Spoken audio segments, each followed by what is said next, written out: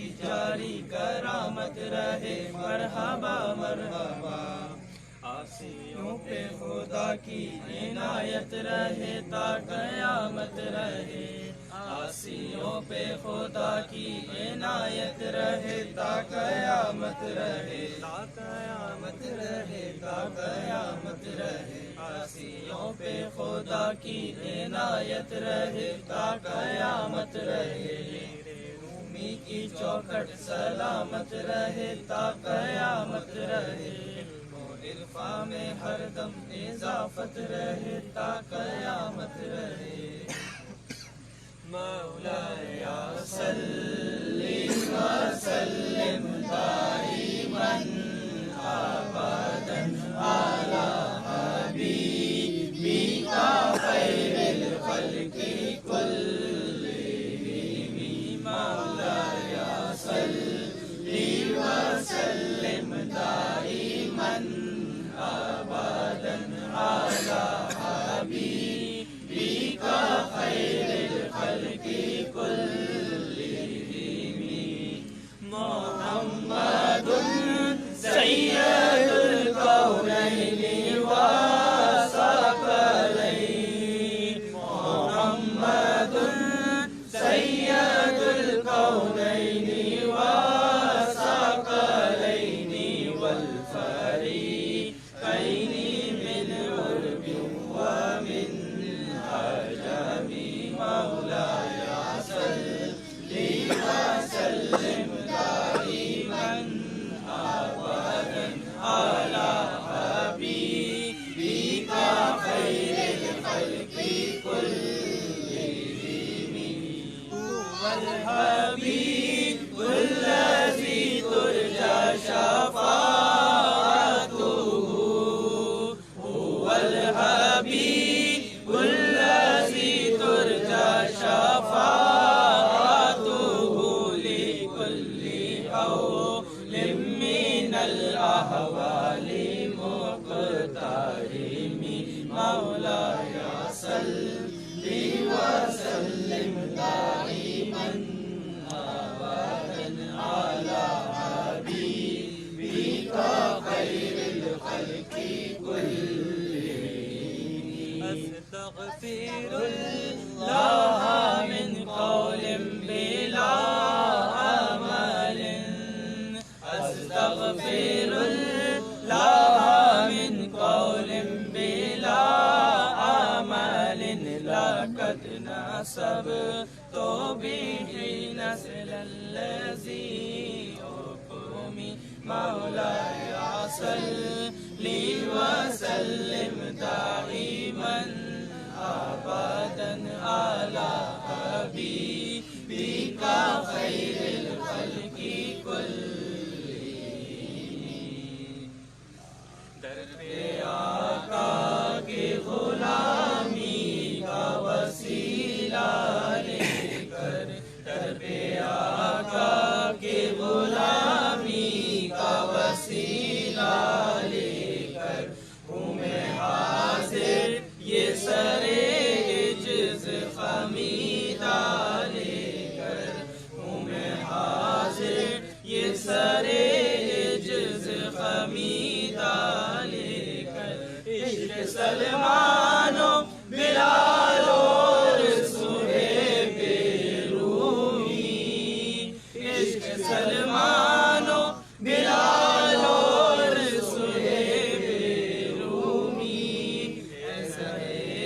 ہدیہ سر جذبے ہمارا لے کر، اے زرے ہدیہ سر جذبے ہمارا لے کر، جام ہو سوختہ جانیے ہوئے سے کرنی، جام ہو سوختہ جانیے ہوئے سے کرنی، اور جامی کا خدا سے دل شیدا لے کر، اور جامی کا خدا سے دل شیدا لے کر، یہ بڑے نام کہاں اور کہاں میں آقا، یہ بڑے نام کہاں اور کہاں میں آقا، ان کی نسبت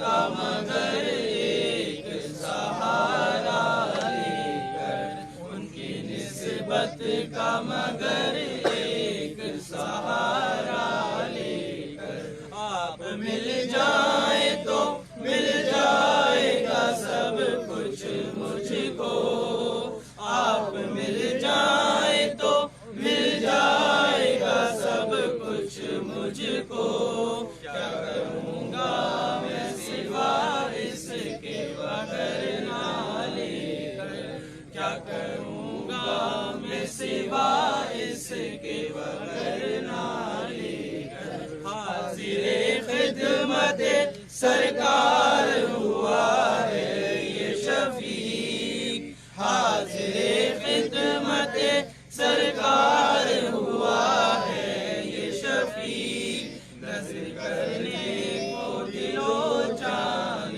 کا ہدیہ لے کر، نظر کرنے کو دل و جان کا ہدیہ لے کر، دربے آقا کے غلامی کا وسیلہ لے کر، ہوں میں حاضر یہ سرے جذب خمیدہ لے کر۔ الصلاۃ والسلام علیکہ یا سیدی یا رسول اللہ وعلی آلکہ و اصحابہ یا سیدی یا حبیب اللہ، تیری جناب مقدس میں اے رسول کریم قبول ہم سب کا درود و سلام ہو جائے، الہی نجنی من کل ضیق بجاہ المصطفیٰ مولا الجمی، وہب لنا فی مدینتہ قرارا بایمانا ودفن بالبقیع۔ پروردگار عالم تیرے چند عاجز بندے اپنے دنیاوی معاملات سے ہٹ کر تیرے اور تیرے محبوبین کی یاد کو منانے کے لیے اس مقام پر جمع ہیں، یا اللہ شب جمعہ کی ان ساعتوں میں خانقاہ مولا روم میں ان کی حاضری کو شرف قبولیت کا درجہ عطا فرما۔